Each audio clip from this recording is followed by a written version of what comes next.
الحمد لله وكفى وسلام على عباده الذين اصطفى أما بعد فأعوذ بالله من الشيطان الرجيم بسم الله الرحمن الرحيم قل إن كنتم تحبون الله فاتبعوني يحببكم الله ويغفر لكم ذنوبكم والله غفور رحيم. وقال رسول الله صلى الله عليه وسلم أوصيكم بالتقوى والسمع والطاعة ولو كان عبدا حبشيا فإنه من يعش منكم بعدي فسيرى اختلافا كثيرا فعليكم بسنتي وسنة الخلفاء الراشدين أو كما قال رسول الله صلى الله عليه وسلم.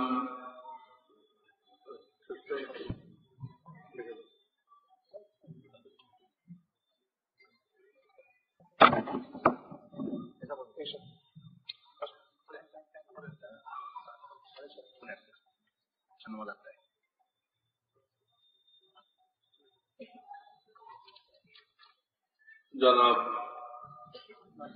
সদরে মজলিস,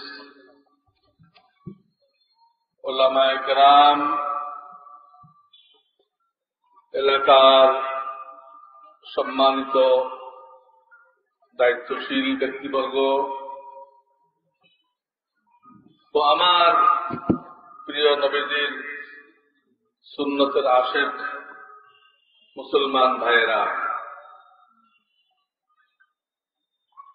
আল্লাহ রাব্বুল আলামিন অনেক বড় দয়া করেছেন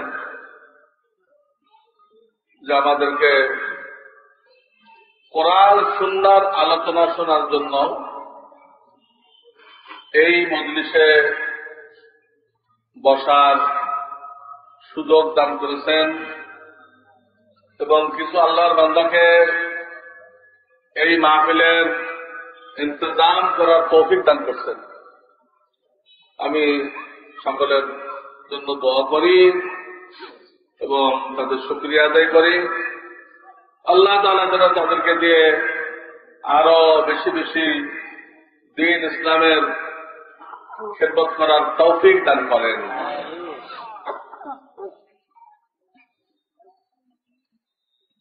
আমি একটা শব্দ বললাম এইমাত্র যে আল্লাহ রাব্বুল আলামিন আমাদেরকে কোরআন সুন্নাহ,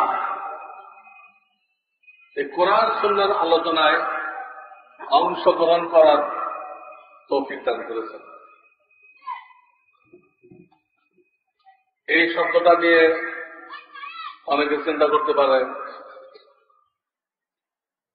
যে হুজুরে তো কোরআন হাদিস বলতে পারেন, কোরআন সুন্নাহ বলার দরকার কি? প্রশ্ন হয় না? হুজুরে কোরআন সুন্নাহ না বলে কোরআন হাদিস বলো, অসুবিধা কেন বলি নাই? হাদিস তো মানতে হবে না। হাদিস এটা হলো সাগর, এটা হলো অনেক বড় একটা ভান্ডার। এর মধ্যে অনেক কিছু আছে যেটা আমাদের জন্য বলা হয় নাই, আমাদের জন্য সেটা পালনীয় না। যেমন আমাদের প্রিয় নবীজি সাল্লাল্লাহু আলাইহি সাল্লাম আল্লাহর আদেশে হুকুমে মহিলাদের মধ্যে দিনের ব্যাপক তালিম দেওয়ার জন্য 11টা বিবাহ করেছিলেন। পর্দার কারণে মহিলারা সরাসরি সামনে আসতে পারত না, তারা দিন শিখবে কিভাবে? তাদের খাতিরেই এটা নির্দেশ।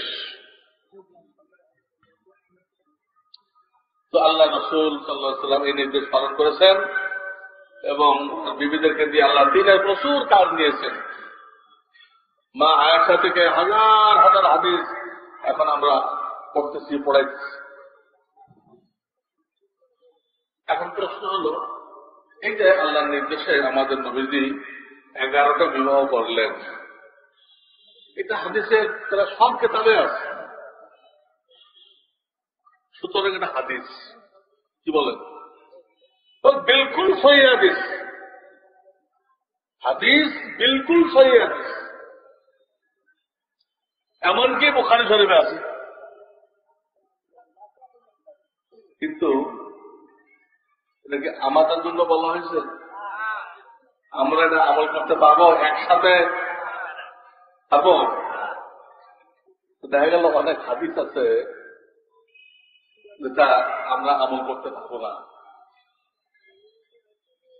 এই জন্য হাদিস বললে তো সবটা চলে আসে, যেটা আমরা আমল করতে পারবো না, অনুমতিই নেই, ওটাও চলে আসে। শুধু এই একটা নবীজি সাল্লাল্লাহু আলাইহি সাল্লামের কোন কোন বিবাহ হয়েছে আল্লাহর নির্দেশে মোহর ছাড়া। মোহর এটা হাদিসের কিতাবে আছে। আপনার আমার জন্য এরকম কোন বিবাহ জায়েজ হবে এবং সেই স্ত্রী হালাল হবে? অথচ এটা হাদিস, হাদিসে সব কিতাবে আছে, সহিহ হাদিস, কিন্তু আপনি আমি আমল করতে পারবো না। আবার কিছু কিছু হাদিস আছে, আমাদের প্রিয় নবীজি রোগের কারণে করেছেন, সমস্যার কারণে।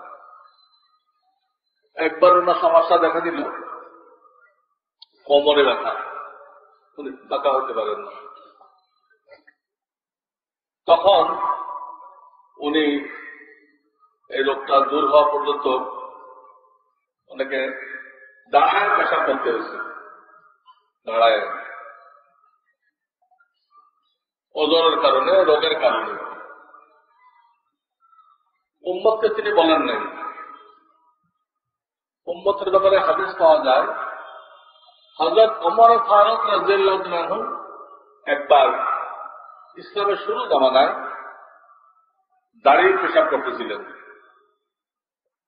নবীজি সাল্লাল্লাহু আলাইহি ওয়াসাল্লাম ওনাকে বললেন, ইয়া ওমর লা তাবুল কায়মান আবুল জালিসান, ওমর দাঁড়ায় পেশাব করো না, বসে করো, সে সুন্নাত। তো দেখা যাচ্ছে যে উম্মতকে বলতেছেন বসে পেশাব করো। আমার নিজে জিন্দেগিতে 2-1 বার করছেন দাঁড়িয়ে, রোগের কারণে। তো রোগের কারণে যে দাঁড়ায় করছেন, এটা তো হাদিসের কিতাবে আছে। এটা বিনা রোগে, বিনা সমস্যায় আমরা করতে পারবো? আমাদের তো কারো এইটাই তো রোগ হয়, সে পারবে, কিন্তু রোগ শোক নেই, খাওয়া পারবে? এটা হাদিস, কিন্তু এই হাদিস বুখারীতেও আছে, এই হাদিস খানা বুখারী শরীফে আছে, কিন্তু এটাকে সুন্নত বলা যাবে? যাবে, কারণ এটা নর্মাল অবস্থায় করেন নাই, অথবা উম্মতকে বলেন নাই। উম্মতকে বলেন নাই, বলছেন বসে পেশাব করো। হাদিস আমি 3টা হাদিস দেখাইলাম, তার 3টা বুখারী শরীফে আছে, অথচ আপনার আমার জন্য আমল করার অনুমতি নেই, আমল করার অনুমতি নেই। 4 নম্বর একটা পয়েন্ট, যে কথাগুলো আপনারা আমাকে লক্ষ্য করে বলেছেন, উম্মতকে লক্ষ্য করে বলেছেন, এখানে দেখা যাচ্ছে এক এক ব্যাপারে প্রথম একটা নির্দেশ আসছে, পরে আরেকটা আসছে, এরকম 2-3 বার নির্দেশ আসছে। তিনি উম্মতকে বলেছেন যেটা সর্বশেষ নির্দেশ ওটা সুন্নত হিসেবে কিয়ামত পর্যন্ত সাব্যস্ত হবে, আগেরগুলো বাদ হয়ে যাবে। আগেরগুলো কি হবে? বাদ হয়ে যাবে। একসময় কিন্তু ছিল, উদাহরণ দিলে বুঝবেন। একসময় নবীজি বলেছিলেন, তোমাদের ইমাম যদি বসে নামাজ পড়ায়, তোমরা সুস্থ হও অসুস্থ হও, যেহেতু ইমামকে ফলো করতে হবে, তোমরা সব বসে নামাজ পড়বে। ইমাম যদি বসে নামাজ পড়ায়, তোমরা সবাই কিভাবে পড়বা? বসে পড়বে। তখন কিন্তু ওইটা সুন্নাত ছিল, এটাই নবীজির তরিকা। ইমাম বসে পড়লে আমরাও কি করব। পরবর্তী নির্দেশ দিলেন যে ইমাম যদি রোগ শোকের কারণে বসে পড়ায় আর তোমরা যদি সুস্থ হও, তোমরা দাঁড়ায় একটা করবে, দাঁড়ায় একটা করবে। এরপরে এই ব্যাপারে আর কোন আদেশ আসে নাই। তাহলে কোনটা নিব? হ্যাঁ, তিনি বলে শেষেরটা নিতে হবে। আগেরটা রহিত হয়ে গেছে, আগেরটাকে হাদিস বলা যাবে, হাদিস। এখন আগেরটাকে হাদিস বলা যাবে, কিন্তু সুন্নত বলা যাবে না। সুন্নত বলা হয় যারা উম্মতকে লক্ষ্য করে বলেছেন, এবং ওইটা সর্বশেষ নির্দেশ। ওর পরে আর কি আছে নেই, বিভিন্ন নির্দেশ আসতে আসতে লাস্টে টিকে রয়েছে, ওটার নাম কি? তার আগেরটা কি? হাদিস। কিন্তু সেই হাদিস রহিত হয়ে গেছে। আর আমি যে পাইকারি হাতে হাদিস আমল করতে বলি আপনাদেরকে, তাহলে ওইটাও আমল করতে হবে, ওইটাও হাদিসের কিতাবে আছে। তাহলে এবার বসে পড়লে আপনারা বসে পড়বেন, ওটা তো হয়ে গেল। জায়েজ হবে? বলেন জায়েজ হবে? তো বাদ হয়ে গেছে, বাদ হয়ে গেছে। সকল ব্যাপারে, রোজার ব্যাপারে শুরু থেকে নির্দেশ ছিল, শুরুতে যদি কোন সুস্থ মানুষ রোজা না রাখে, তার বদলে কোন গরিব মানুষকে 2 বেলা খানা খাওয়ায় দেয়, তো রোজা হয়ে যাবে। রোজা সে রাখানাই কিন্তু গরিব মানুষকে 2 বেলা খাওয়ায় দিচ্ছে। ওই জামানায় এটা সুন্নত ছিল, নবীদের তরিকা। সুন্নত মানে কি? নবীদের তরিকা, উম্মতের জন্য বাতলানো তরিকা, এটা ছিল। এটা পরে কিন্তু বহাল ছিল না। পরবর্তীকালে নির্দেশ কি আসলো?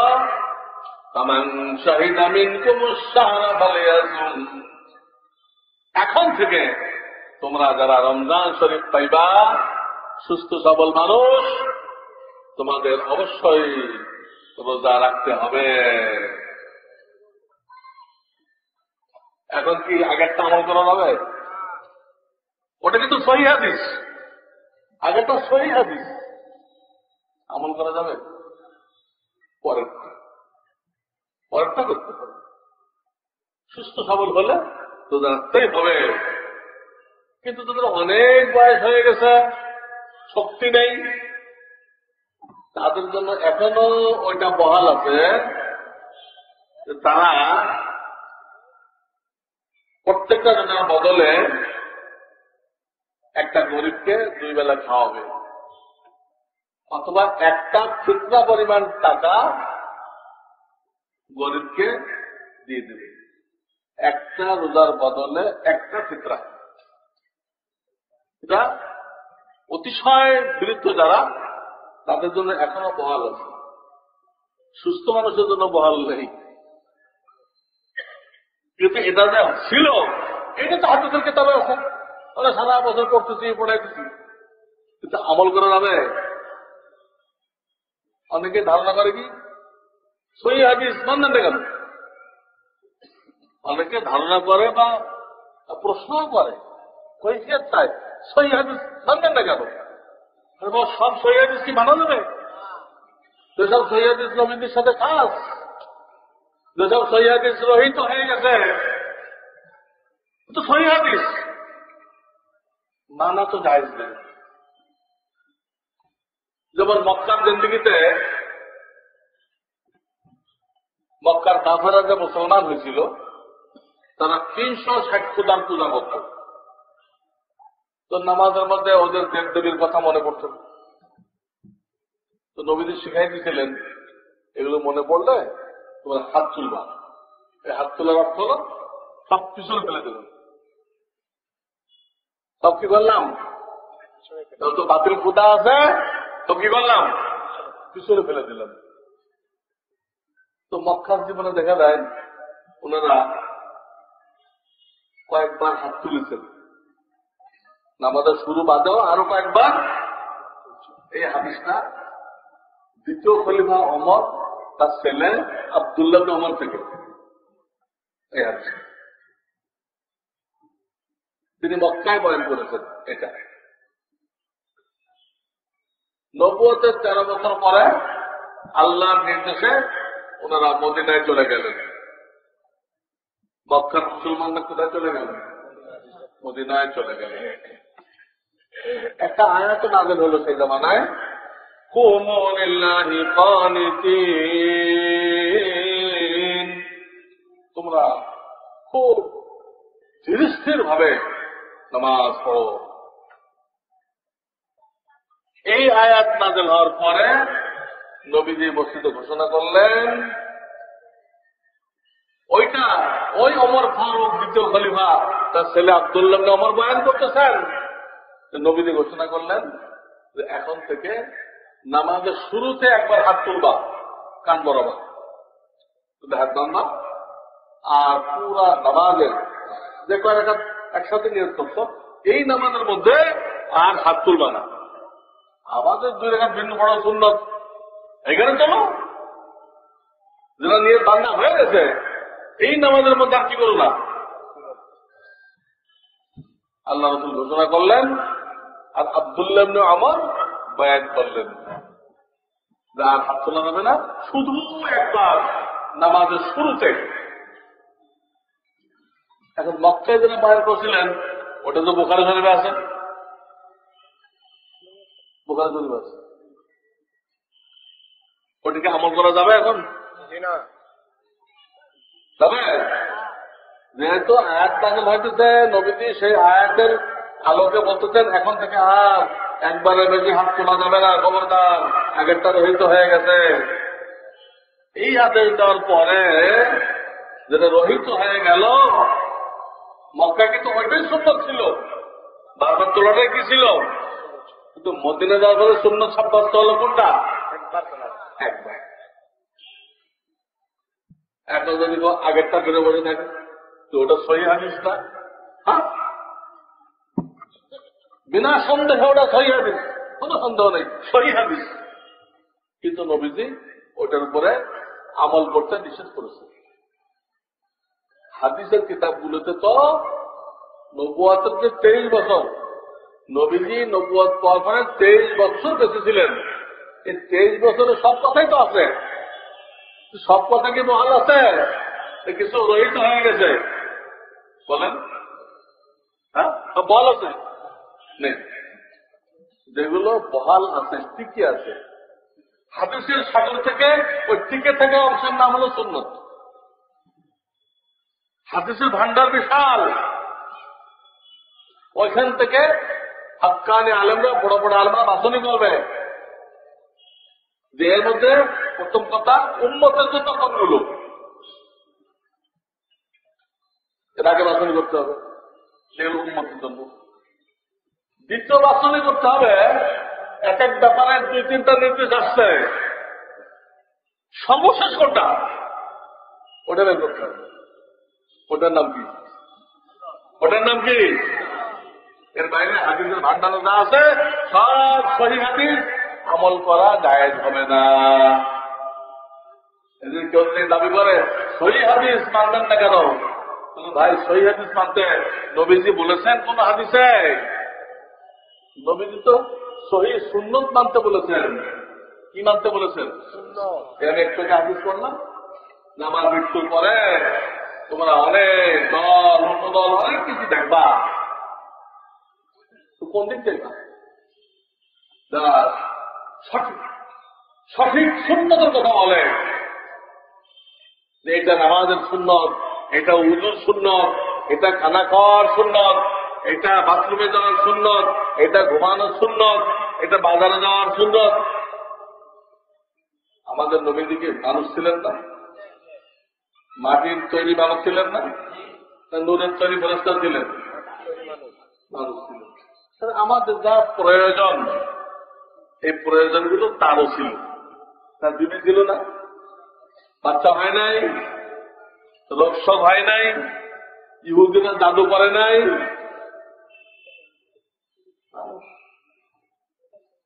সব প্রয়োজন তার ছিল।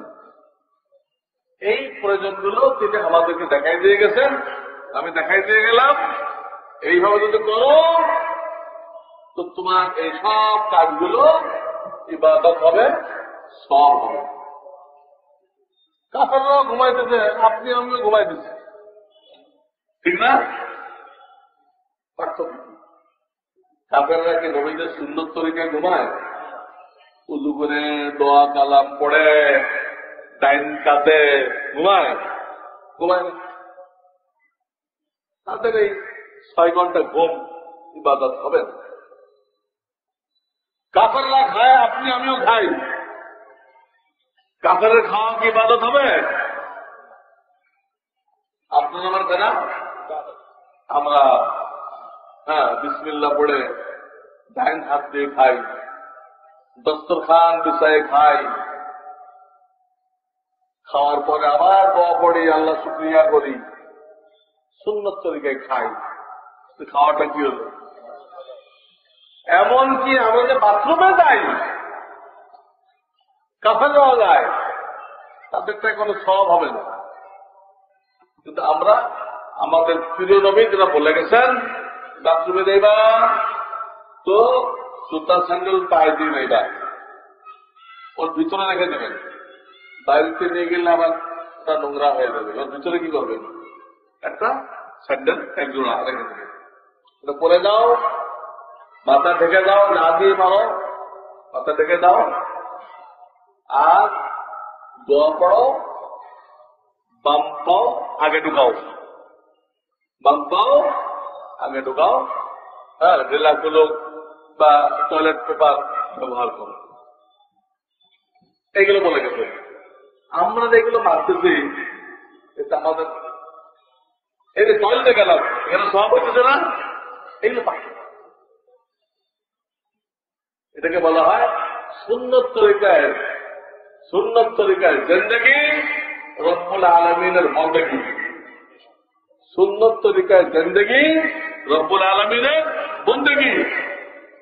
সুন্নত তরিকা মতো যখন চলব, শুধু নামাজ, রোজা, হজ, যাকাত, কোরআন তেলাওয়াত, এই যেগুলো আমরা ইবাদত মনে করি, শুধু ওইগুলো ইবাদত না, যেগুলো দুনিয়ার কাজ মনে করি ওইগুলো কি হয়ে যাবে? ওইগুলো ইবাদত হয়ে যাবে।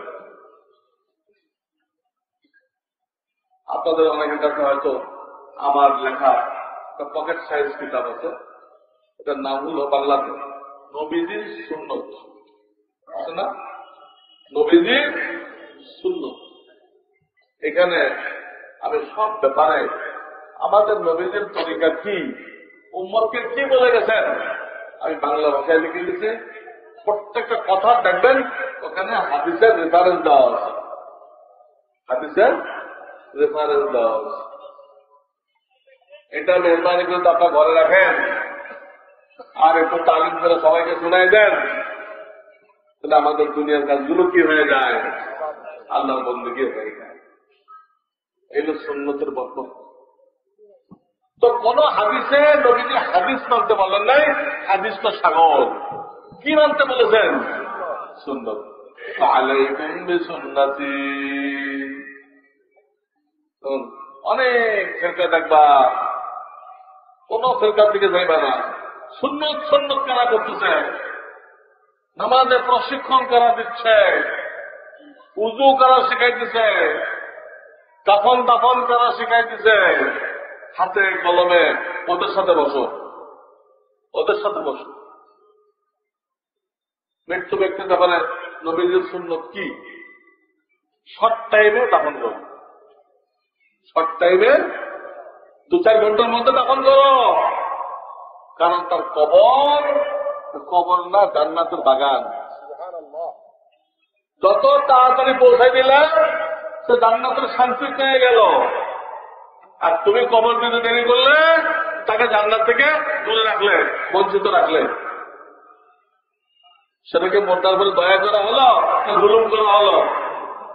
আপনি আমি যদি দেরি করি, জুমার পরে লোক বেশি হবে, তখন জানালা দিব। এইটুকু বেশি করতে আল্লাহ বলেন নাই। আল্লাহ বলতে ঝটপট করো, যখন এই মৃত্যুর ঘোষণা করবা জানাজার টাইম বলে দাও, অমুক ভাইয়ের ইন্তেকাল হয়ে গেছে সকাল 7টায়, 10টায় ওনার জানাজা হবে, কথার কথা 10টায় জানাজা হবে, একই সাথে ঘোষণা করে দাও। দেখবেন কেন আসো, এটা আল্লাহর হুকুম মতো হবে, নবীজির তরিকার মতো হবে। এই কয়জনের দোয়া তার মাগফিরাতের জন্য যথেষ্ট হয়ে যাবে। আর আপনি আমি আল্লাহ না করুক, আল্লাহ আল্লাহ রাসূলের হুকুম বাদ দিয়ে ফেলে রাখলাম। মারা গেছে সকালে 1 ঘন্টার মধ্যে গোসল কাপড় হয়ে গেছে, জুমার নামাজ আরো 6-7 ঘন্টা বাকি, ফেলে রাখলাম। কি লোক বেশি হবে, লোক তো বেশি হবে, কিন্তু এই জানাজার ভিতরে আল্লাহর হুকুমও পাওয়া গেল না, নবীদের তরিকাও পাওয়া গেল না। এই দেশের লোকের দোয়া আল্লাহর কাছে কবুল হওয়া, আল্লাহ মালিক কোরআন হাদিস অনুযায়ী গ্রহণযোগ্য না। আগেই আল্লাহর হুকুমকে নষ্ট করা হয়েছে, নবীদের তরিকাকে নষ্ট করা হয়েছে। কবরে রাখবেন, এখানে আমাদের নবীদের তরিকা দিচ্ছেন উম্মতকে সম্পূর্ণ ডাইন কাতে রাখো, সম্পূর্ণ ডাইন কাতে রাখো। শুধু চেহারাকে গতি করো না, তার পূর্ণ বডি, সম্পূর্ণ শরীর কিবলা দিক করে দাও। এর তরিকা আছে।